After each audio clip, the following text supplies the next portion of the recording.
ఓం స్వస్తి. శ్రీ గణేశాయ నమః. మహర్షి వేదవ్యాస గురవే నమః. మహామహోపాధ్యాయ పద్మశ్రీ పుల్లెల శ్రీరామచంద్రుడు గారు రచించిన మహాభారత సార సంగ్రహము అను కావ్య గ్రంథమునందలి వనపర్వము. చదువుచున్నది జంగా కృష్ణమూర్తి. శ్రీరామాదుల అయోధ్యాగమనం. రావణ సంహారానంతరం రామాదులందరూ చాలా సంతోషించారు. దేవతలందరూ వచ్చి రాముణ్ణి స్తుతించి తమ తమ స్థానాలకు వెళ్ళిపోయారు. విభీషణుడు, అవింధ్యుడు అను అమాత్యుడు సీతను రథం మీద కూర్చుండబెట్టి రాముని వద్దకు తీసుకొని వచ్చారు. ఆమె పూర్తిగా కృశించి మలినములైన వస్త్రాలు ధరించి జడలు కట్టిన జుట్టుతో శోకం చేత పీడితురాలై ఉన్నది. ఆమెను చూడగానే రాముడు, ఈమెను మళ్ళీ పరిగ్రహిస్తే ప్రజలు ఏమనుకుంటారో అను శంకతో ఆమె స్వభావం పూర్తిగా తెలిసినవాడైనా కూడా ఏవేవో పరుషంగా మాట్లాడాడు. అక్కడ ఉన్న వాళ్ళందరూ ఆ మాటలు వినగానే నిశ్చేష్టులయ్యారు. ఆ మాటలు విని సీత నరికిన అరటి చెట్టు వలె నేల మీద పడిపోయింది. ఇంతలో చతుర్ముఖుడు విమానారూఢుడై అక్కడికి వచ్చాడు. దేవేంద్రుడు, అగ్ని, వాయు, యమ, వరుణ, కుబేరులు కూడా వచ్చారు. సప్తర్షులు దివ్యాభరణములతో అలంకృతుడై దశరథుడు కూడా వచ్చారు. వైదేహి నేల మీద నుండి లేచి రామునితో, రాజపుత్ర, నీ విషయంలో నేను ఏ విధమైన అపచారము చేయలేదు. నేను ఏమైనా పాపం చేసి ఉంటే ప్రాణవాయువు నన్ను వెంటనే విడిచివేయుగాక అంది. అంతలో ఆకాశంలో పుణ్యమైన వాక్కు వినబడింది. వాయు, అగ్ని, వరుణులు సీత ఎట్టి పాపము చేసి ఎరుగదని అన్నారు. బ్రహ్మదేవుడు రావణుని వధించినందుకు రాముణ్ణి ప్రశంసిస్తూ, ఏమాత్రము శంక లేకుండా ఈమెను ప్రతిగ్రహించుము అని చెప్పాడు. రామా, నేను నీ తండ్రి దశరథుడను. నీ సత్యవ్రతానికి సంతోషించాను. అయోధ్యకు వెళ్ళి సుఖంగా రాజ్యం పాలించుకో అన్నాడు దశరథుడు. రాముడు ఆనందపూర్వకంగా సీతను స్వీకరించాడు. దేవతలందరూ రామునకు అనేకమైన వరాలిచ్చారు. రణంలో మరణించిన వానరులందరూ మళ్ళీ జీవించారు. సీత హనుమంతునితో, పుత్రా, రాముని కీర్తి ఉన్నంతకాలము నీవు జీవించి ఉంటావు. నీకు నా అనుగ్రహం వల్ల దివ్యములైన భోగాలు లభిస్తాయి అని వరం ఇచ్చింది. సీతాచాపి మహాభాగా వరం హనుమతే తదౌ రామకీర్త్యా సమం పుత్ర జీవితం తే భవిష్యతి. దివ్యాస్త్వాముపవోగాశ్చ మత్ప్రసాదకృత సదా ఉపస్థాస్యంతి హనుమన్నితి స్మ హరిణేక్షణ. వనపర్వము 294, 44, 46. అక్కడ ఉన్న వాళ్ళందరూ చూస్తుండగానే బ్రహ్మాది దేవతలందరూ అంతర్ధానం చెందారు.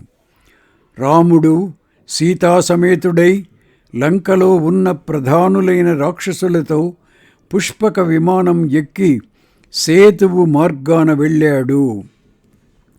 సేతు బంధనానికై తాను సముద్రుణ్ణి ప్రార్థిస్తూ శయనించిన చోట ఆ రాత్రి శయనించాడు.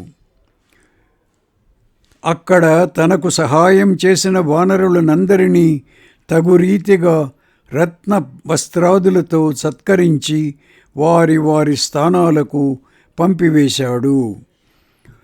సుగ్రీవ సహితుడై కిష్కింధ చేరి అక్కడ అంగదుణ్ణి యౌవరాజ్యాభిషిక్తుణ్ణి చేశాడు. సుగ్రీవ విభీషణాదులతో కలిసి అయోధ్యకు బయలుదేరి భరతుని మాటలను చేష్టలను బట్టి రాజ్యం విషయంలో వాని అభిప్రాయం ఏమో తెలుసుకొని రమ్మని హనుమంతుణ్ణి ముందుగా అయోధ్యకు పంపాడు. హనుమంతుడు తిరిగి వచ్చి భరతుని గూర్చి రామునకు తెలిపాడు.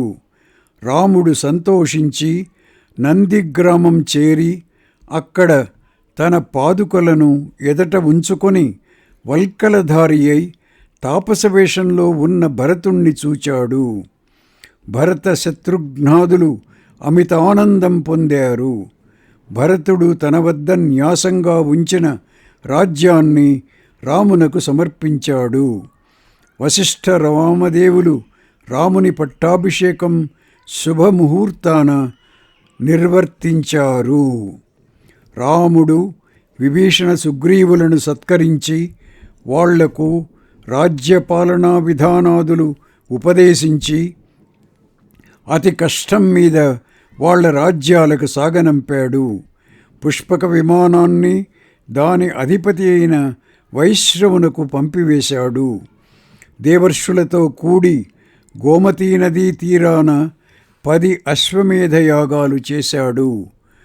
యుధిష్ఠిరా, రాముడానాడు అంత ఘోరమైన వనవాస క్లేశం అనుభవించాడు. నువ్వు పరమాణువంత పాపం కూడా చేయలేదు. ఏ నాటికైనా నీవు నీ సోదరుల సహాయంతో ఈ ఆపదలన్నీ దాటగలవు. చూడు, ఏ సహాయము లేని రాముడు మరొక జాతికి చెందిన వానరుల సహాయంతో ఎలా భీమ విక్రముడైన దశగ్రీవుణ్ణి సంహరించి వైదేహిని తిరిగి తెచ్చుకున్నాడో అన్నాడు మార్కండేయుడు. సావిత్రి ఉపాఖ్యానం. మహాముని, నేను జూదంలో ఓడిపోయినందుకు గాని, రాజ్యం కోల్పోయినందుకు గాని, అడవులలో తిరుగాడుచున్నందుకు గాని విచారించడం లేదు. మహాపతివ్రత అయిన పాంచాలి ఈ విధంగా కష్టాలకు అవమానాలకు గురి అగుతున్నది అనేదే నాకు విచారం. ఆమెయే కదా మమ్ములను దాస్యం నుండి విముక్తులను చేసింది. మా వెనుకనే అరణ్యాలలో తిరుగుతూ అనేక బాధలు పడుతూ ఉండగా ఇక్కడ కూడా సైంధవుడు అపహరించి అవమానించాడు. ద్రౌపది వంటి మహాపతివ్రత పూర్వం ఎక్కడైనా ఉండేదా అని యుధిష్ఠిరుడు మార్కండేయుణ్ణి ప్రశ్నించాడు. మార్కండేయుడు మహాపతివ్రత అయిన సావిత్రి వృత్తాంతం ఇలా చెప్పాడు. మన దేశంలో పూర్వం అశ్వపతి అను ధర్మాత్ముడైన రాజు ఉండేవాడు. వయస్సు దాటిపోయిన తరువాత అతడు సంతానం కోసం గొప్ప తపస్సు చేశాడు. 100,000 సావిత్రి హోమం చేసి 6వ కాలంలో అనగా సాయంకాలం మితమైన ఆహారం తీసుకునేవాడు. ఇలా 18 సంవత్సరాలు గడిచాయి. 18వ సంవత్సరంలో సావిత్రి అగ్నిహోత్రము నుండి ఆవిర్భవించి అతనికి ప్రత్యక్షమైంది. వరం కోరుకుమ్మంది. నాకు కులాన్ని పవిత్రింపచేసే చాలామంది పుత్రులు కావాలి అన్నాడు రాజు. రాజా, నాకు నీ అభిప్రాయం ముందుగానే తెలుసు. నీకు పుత్రులనిమ్మని నేను బ్రహ్మదేవుణ్ణి అడిగాను. పుత్రులు కలగరు, కానీ మహాతేజశాలిని అయిన పుత్రిక కలుగుతుంది అని బ్రహ్మదేవుడు చెప్పాడు. ఇంకా నీవు పై మాట ఏమీ చెప్పవద్దు అని పలికి అంతర్ధానం చెందింది. కొంతకాలానికి మాలవదేశ రాజపుత్రి అయిన అతని మహిషికి లక్ష్మి వలె దేదీప్యమానంగా వెలిగిపోతున్న కుమార్తె జన్మించింది. సావిత్రీదేవి అనుగ్రహం చేత పుట్టింది గాన ఆమెకు సావిత్రి అని పేరు పెట్టారు. ఆమె యవ్వనం రాగానే తేజస్సుతో ప్రజ్వలిస్తూ ఉన్నదా అన్నట్లున్నది. ఆమె తేజస్సుకు భయపడి రాజకుమారులెవ్వరూ ఆమెను వరించడానికి రాలేదు. ఆమెను ఎవ్వరూ వరించకపోవడం చేత తండ్రి చాలా దిగులుతో ఉన్నాడు. ఒకనాడు ఆ రాజు ఆమెతో, పుత్రీ, నీకు వివాహానికి తగిన వయస్సు వచ్చింది. ఏ వరుడు నిన్ను కోరడం లేదు. అందుచేత నీవు ఎవనిని భర్తగా కోరుకుంటావో వానికి నిన్నిచ్చి వివాహం చేస్తాను. కుమార్తెకు వివాహం చేయని తండ్రి నింజుడు. వివాహం చేసుకున్న స్త్రీని ఏలుకొనని భర్త నింజుడు. భర్త మరణించిన తల్లిని రక్షించని పుత్రుడు నింజుడు. అప్రదాత పితా వాచ్యో వాచ్యశ్చానుపమయన్ పతి మృతే భర్తరి పుత్రస్య వాచ్యో మాతురరక్షిత. వనపర్వము 293:35. అందుచేత నీ భర్తను నువ్వే వెదిక్కుకో. ఈ మాటలు విన్న సావిత్రి కొంచెం సిగ్గుపడినా తండ్రి చెప్పినట్లు భర్తను అన్వేషించడానికి వృద్ధామాత్యులను వెంట తీసుకొని రథం ఎక్కి అనేక రాజర్షుల ఆశ్రమాలు, తపోవనాలు చూచుకుంటూ అనేక దానాలు చేస్తూ తిరిగింది. ఆమె ఆశ్రమాలన్నీ తిరిగి ఒకనాడు తండ్రి నారద మహర్షితో కలిసి ఏదో సంభాషణలో ఉండగా వారి దగ్గరకు వెళ్ళి ఇద్దరికీ అభివాదనం చేసింది. నీ పుత్రిక ఎక్కడికి వెళ్ళింది? ఎక్కడి నుంచి వచ్చింది? యవ్వనంలో ఉన్నా కూడా ఈమెకు వివాహం ఎందుకు చెయ్యలేదు అని నారదుడు అశ్వపతిని అడిగాడు. ఆ విషయం అంతా నారదుల వారికి చెప్పు అని రాజు కుమార్తెతో అన్నాడు. ఆమె చెప్పడం ప్రారంభించి, శాల్వదేశంలో జుమత్సేనుడను ధర్మాత్ముడైన రాజు ఉన్నాడు. ఆయన కొంతకాలానికి అంధుడైపోయాడు. ఆయన పుత్రుడు చాలా చిన్నవాడు. అప్పుడు ప్రక్కనే ఉన్న ఒక పూర్వ శత్రువు అతని రాజ్యం అపహరించాడు. అప్పుడు ఆ రాజు బాలుడైన పుత్రునితోనూ భార్యతోనూ కలిసి అరణ్యానికి వెళ్ళి తపస్సు చేసుకున్నాడు. నగరంలో పుట్టి వనంలో పెరిగిన ఆయన కుమారుడైన సత్యవంతుణ్ణి వరుణ్ణిగా నా మనస్సులో నిశ్చయించుకున్నాను అంది సావిత్రి. ఆ మాటలు విని నారదుడు, అయ్యో పాపం, సావిత్రి తొందరపడింది. సత్యవంతుడు సర్వసద్గుణ సంపన్నుడే కాని అతడు సంవత్సరం తిరగకుండా మరణిస్తాడు అన్నాడు రాజుతో. సావిత్రి, నారదుడు ఇలా చెబుతున్నాడు కదా, అందుచేత నువ్వు మరొక సద్గుణవంతుణ్ణి ఎవరినైనా వరించు అన్నాడు రాజు. ఆ మాట విని సావిత్రి తండ్రితో, వాటాలు పంచడం ఒక్క మాటే జరుగుతుంది. కన్యను ఒక్క మారే ఇస్తారు. ఇస్తాను అని ఒక్క మాటే అంటారు. ఈ మూడు కూడా ఒక్క మాటే జరుగుతాయి. వీటిలో రెండవ మాట ఉండదు. నేను నా భర్తను ఒకేసారి వరించాను. అతడు దీర్ఘాయువైన, అల్పాయువైన, గుణవంతుడైన, గుణవిహీనుడైన ఒకనిని ఒక మాటు వరించిన తరువాత మరొకనిని వరించను. మనస్సుతో నిశ్చయం చేసుకొని దానిని మాటలలో చెబుతారు. తరువాత దానినే కర్మచేత ఆచరిస్తారు. అందుచేత నా మనస్సే నాకు ప్రమాణం. సకృదంశో నిపతతి సకృత్ కన్యా ప్రదీయతే సకృదాహ దదానీతి త్రీణ్యేతాని సకృత్. దీర్ఘాయురథవాల్పాయు సగుణో నిర్గుణో అపి వా సకృద్ధృతో మయా భర్త న ద్వితీయం వృణోమ్యహం మనసా నిశ్చయం కృత్వా తతో వాచాభిధీయతే క్రియతే కర్మణా పశ్చాత్ ప్రమాణం మే మనస్తతః. వనపర్వము 294 26-28. రాజా, నీ కుమార్తె దృఢ సంకల్పంతో ఉన్నది. దీనిని మార్చడానికి శక్యం కాదు. సత్యవంతునిలో ఉన్న సద్గుణాలు ఏ ఇతర పురుషులలోనూ లేవు. అందుచేత నీవు ఈమెను అతనికిచ్చి వివాహం చెయ్యడమే మంచిదని నేను అనుకుంటున్నాను అని నారదుడు అన్నాడు. అవిఘ్నమస్తు అని ఆశీర్వదించి వెళ్ళిపోయాడు. అశ్వపతి మంత్రి పురోహితాదులతో పాదచారి అయి జుమత్సేనుడున్న ఆశ్రమానికి వెళ్ళి నా కుమార్తెను కోడలిగా స్వీకరింపుము అని ప్రార్థించాడు.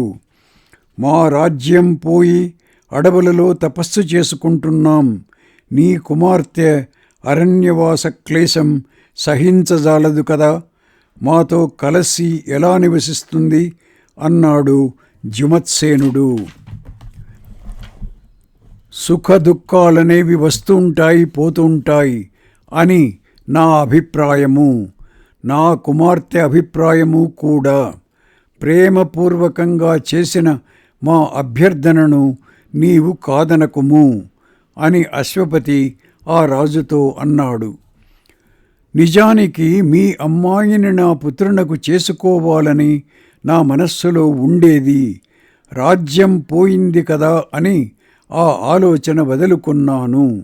నీకు అంగీకారం అయితే తప్పక నీ పుత్రికను నా కోడలునిగా చేసుకుంటాను అన్నాడు జుమత్సేనుడు. యథాశాస్త్రంగా వివాహం అయింది. అశ్వపతి తన రాజధానికి వెళ్ళిపోయాడు. ఇక్కడ సావిత్రి తన అలంకారాలన్నీ తీసివేసి నారబట్టలు ధరించి అత్తమామలకు అతి శ్రద్ధతో సేవ చేస్తూ కోరి చేసుకున్న భర్తను సంతోషపెడుతూ కాలం గడిపింది. నారదుడు అన్న మాట ఎల్లప్పుడూ ఆమె మనస్సులో మెదులుతూనే ఉండేది. ఇంకా 4వ రోజున సత్యవంతునికి మరణం రావలసి ఉంది. ఆమె 3 రోజుల పాటు శుష్కోపవాసం చేస్తూ కఠినమైన వ్రతాన్ని ఆచరించింది. ఈ విషయం తెలిసి జుమత్సేనుడు చాలా బాధపడుతూ, అమ్మా, ఇంత కఠోరమైన వ్రతం పాటిస్తున్నావు, పూర్తి చేసుకొనడం చాలా కష్టం కదా అన్నాడు. ఆర్యా, నీవేమీ చింతించకము, దీనిని నేను పూర్తి చేస్తాను. దృఢమైన సంకల్పంతో దీనిని ప్రారంభించాను. ఆ దృఢ సంకల్పమే దీనిని పూర్తి చేయిస్తుంది అంది సావిత్రి. వ్యవసాయకృతం హీదం వ్యవసాయశ్చ కారణం. వనపర్వము 296:6. అనుకుంటున్న రోజు రానే వచ్చింది. ఆమె బారెడు ప్రొద్దెక్కే లోపలనే పూజా హోమాదులు చేసుకొని అత్తమామలకు వృద్ధులైన ద్విజులకు నమస్కారం చేసింది. వాళ్ళందరూ సౌభాగ్యవతీ భవ అని ఆశీర్వదించారు. ఇది సర్వథా సత్యం అగుగాక అని ఆమె మనస్సులో అనుకున్నది. వ్రతం పూర్తి అయినదా కదా, ఆహారం తీసుకో అని అత్తమామలు అన్నారు. ఇప్పుడు కాదు, సూర్యాస్తమయం అయిన తరువాతనే భోజనం చేస్తాను అంది సావిత్రి. వాళ్ళు ఆ విధంగా సావిత్రి భోజనం గూర్చి చర్చించుకుంటుండగా సత్యవంతుడు గండ్ర గొడ్డలి భుజానికి తగుల్చుకొని వనానికి బయలుదేరాడు. నీవు ఒక్కడవే వెళ్ళవద్దు, నీతో నేను కూడా వస్తాను అంది సావిత్రి. నువ్వు ఎన్నడూ అరణ్యంలోనికి వెళ్ళలేదు కదా, నీకు శ్రమ అవుతుంది. వ్రతోపవాసాలతో నీరసంగా ఉన్నావు కూడా అని సత్యవంతుడు అనగా, నాకు ఉపవాసం చేయడం చేత దౌర్బల్యమేమీ లేదు, నేను వస్తాను, నాకు అరణ్యాలు ఎలా ఉంటాయో చూడాలని కూడా ఉంది అంది సావిత్రి. అయితే పెద్దవాళ్ల అనుమతి తీసుకో, అప్పుడు నా దోషం ఉండదు అని సత్యవంతుడు అన్నాడు. సావిత్రి అత్తమామలను ఒప్పించి సత్యవంతునితో అరణ్యానికి వెళ్ళింది. సత్యవంతుడు పండ్లతో బుట్ట నింపుకొని గొడ్డలితో కర్రలు కొట్టడం ప్రారంభించాడు. ఒళ్ళంతా చెమటలు పోశాయి, తలనొప్పి బయలుదేరింది. సావిత్రి, నా అవయవాలన్నీ శిథిలమైపోతున్నాయి, నిలబడలేకుండా ఉన్నాను, నిద్రపోవాలనిపిస్తూ ఉన్నది అన్నాడు సత్యవంతుడు. సావిత్రి నారదుడు చెప్పిన దివసాన్ని లెక్కపెట్టుకుంటూ సత్యవంతుని తల తన ఒడిలో ఉంచుకొని నేల మీద కూర్చున్నది. ఇంతలో ఎర్రని కళ్ళతో చూచేవారికి భయం కలిగించే మహాతేజస్శాలి అయిన ఒక పురుషుడు సత్యవంతుని దగ్గర నిలబడి అతనికేసే చూస్తూ సావిత్రికి కనపడ్డాడు. ఆమె వెంటనే భర్త శిరస్సు మెల్లగా నేల మీద ఉంచి వణికిపోతున్న హృదయంతో లేచి దోసిలి కట్టి, మనుష్యులలో ఉండని ఈ నీ రూపాన్ని పట్టి నువ్వు ఎవరో దేవతా పురుషుడివి అనుకుంటున్నాను, నీవెవ్వరవు, ఏమి చేయడానికి వచ్చావు అని అడిగింది. ఆ పురుషుడు, సావిత్రి, గొప్ప తపస్సుగల పతివ్రతవు కాన నేను నీతో మాట్లాడుతున్నాను. నేను యముడను, నీ భర్త ఆయుర్దాయం క్షీణించినది, అతనిని తీసుకొని వెళ్ళడానికై వచ్చాను అన్నాడు. పూజ్యుడా, మానవులను తీసుకొని వెళ్ళడం కోసం నీ దూతలు వస్తూ ఉంటారని విన్నాము, నువ్వే స్వయంగా వచ్చావెందుకు అని సావిత్రి అడిగింది. ఇతడు గొప్ప ధర్మాత్ముడు, ఈతనిని నా భటుల చేత నా లోకానికి తీసుకొని వెళ్ళడం యుక్తం కాదు, అందుచేత నేనే స్వయంగా వచ్చాను అంటూ యముడు సత్యవంతుని శరీరం నుండి బొటనవ్రేలంత ప్రమాణం గల పురుషుణ్ణి పాశంతో బంధించి బలంగా లాగివేశాడు. తతః సత్యవతః కాయాత్ పాశబద్ధం వశం గతం అంగుష్టమాత్రం పురుషం నిశ్చకర్షయమో బలాత్.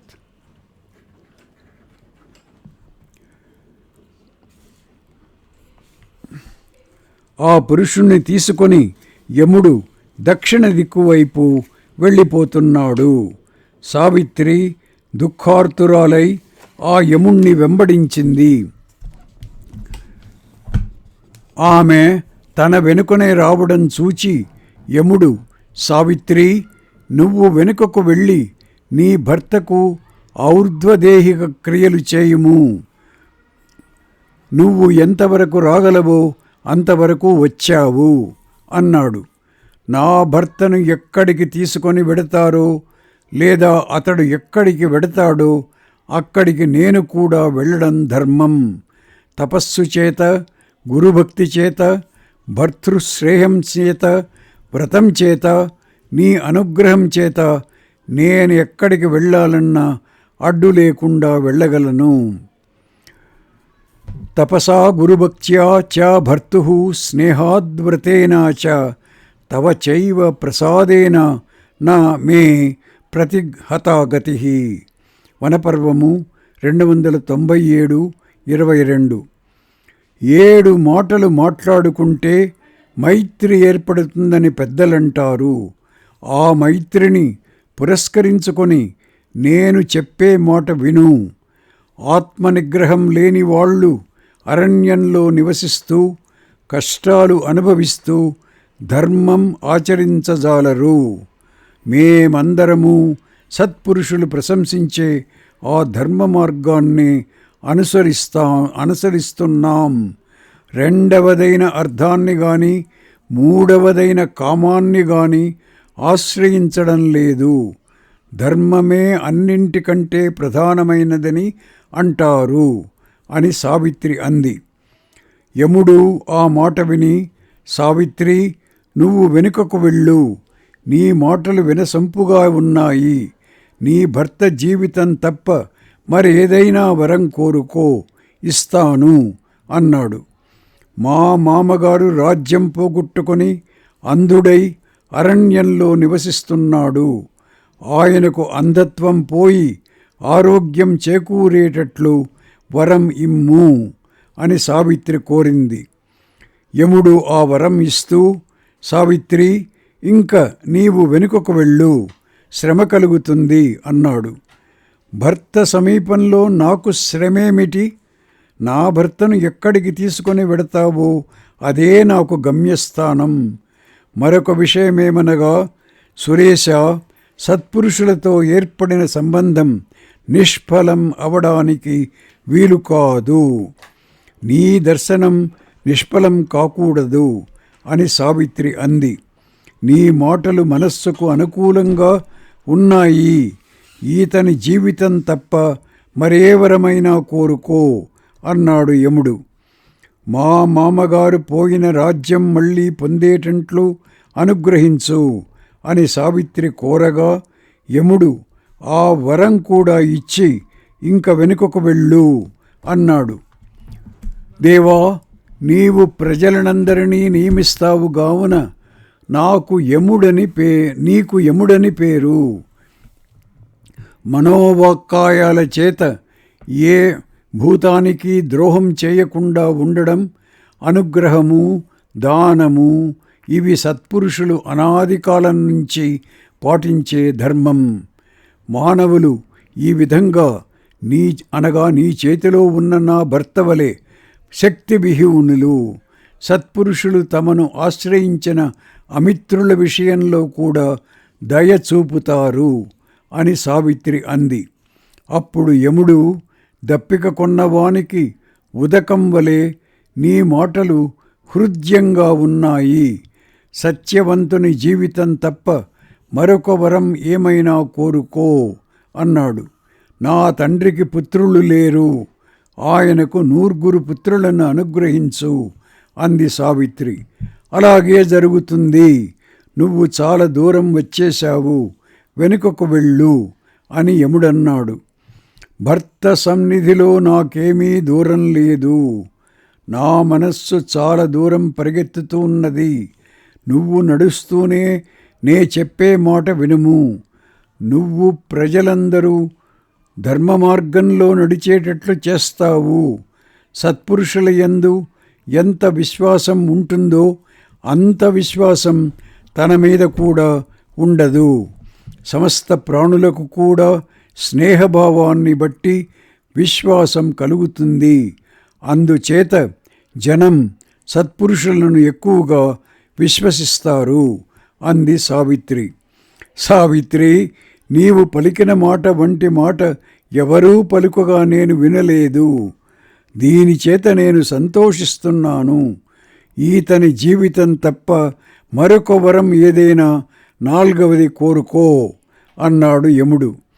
సత్యవంతుని ఔరసులైన 9 పుత్రులు నాకు కలగాలని కోరుతున్నాను అంది సత్యవతి. నీకు 9 పుత్రులు కలుగుతారు, వెనుకకు వెళ్ళు అన్నాడు యముడు. సావిత్రి యమునితో, సత్పురుషులు ఎల్లప్పుడూ ధర్మాన్నే అనుసరిస్తారు. సత్పురుషులతో సంబంధం ఏనాటికి వ్యర్థం కాదు. సత్పురుషుల సత్యనిష్ట చేతనే సూర్యుడు తిరుగుతున్నాడు, భూమి నిలిచి ఉంది. పరులకు ఉపకారం చేసే స్వభావం గల సత్పురుషులు ఇతర విషయాలు ఏవీ పట్టించుకొనరు అంది. నువ్వు ధర్మసమ్మతమైన మాటలు మాట్లాడుతున్న కొలది నాకు నీ యందు భక్తి పెరుగుతున్నది. పతివ్రత, సాటి లేని వరం ఏదైనా కోరుకో అన్నాడు యముడు. నా భర్తను నాకిమ్ము. నీవు 9 పుత్రులు కలుగుతారని వరం ఇచ్చావు కదా, నా భర్తను జీవింపచేసి నీవిచ్చిన ఆ వరాన్ని నిలబెట్టుకో అంది సావిత్రి. యముడు సత్యవంతుణ్ణి విడిచిపెట్టి కులనందిని నీ భర్తను విడిచివేశాను. ఇతడు పూర్ణారోగ్యంతో 400 సంవత్సరాలు జీవించి అనేక యజ్ఞాలు చేస్తాడు, రాజ్యం పాలిస్తాడు అన్నాడు.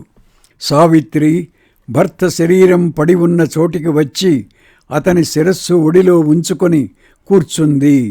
నేను చాలాసేపు గాఢంగా నిద్రపోయాను, నన్ను లేపకపోయావా అంటూ సత్యవంతుడు నన్ను లాగిన ఆ నల్లటి పురుషుడెవరు అని అడిగాడు. యముడు వెళ్ళిపోయాడు, నీవు నా ఒడిలో చాలాసేపు నిద్రపోయావు అంది సావిత్రి. బాగా రాత్రి అయింది, నా తల్లిదండ్రులు కంగారు పడుతుంటారు, తొందరగా వెళ్ళాలి అన్నాడు సత్యవంతుడు. అప్పుడే జుమత్సేనునికి దృష్టి వచ్చింది. కుమారుడు కోడలు రాలేదని కంగారు పడుతూ అతడు అక్కడ ఉన్న ఋషులందరినీ అడిగాడు. వాళ్ళు ధైర్యం చెప్పారు. ఇంతలో సావిత్రి సత్యవంతులు ఆశ్రమం చేరారు. అక్కడనున్న ఋషులు అడుగుగా సావిత్రి జరిగిన వృత్తాంతం అంతా చెప్పింది. అందరూ ఆనందించి ఆమెను ప్రశంసించారు. మరునాడు శాల్వదేశం నుండి ప్రకృతులందరూ వచ్చి, రాజా, నీ శత్రువును నీ అమాత్యుడు సంహరించాడు, నీవు వచ్చి రాజ్యం ఏలుకో అని జుమత్సేనునితో చెప్పి అతనిని తీసుకొని వెళ్ళారు. సావిత్రికి 9 పుత్రులు, ఆమె తండ్రికి 9 పుత్రులు జన్మించారు. ఓం తత్సత్.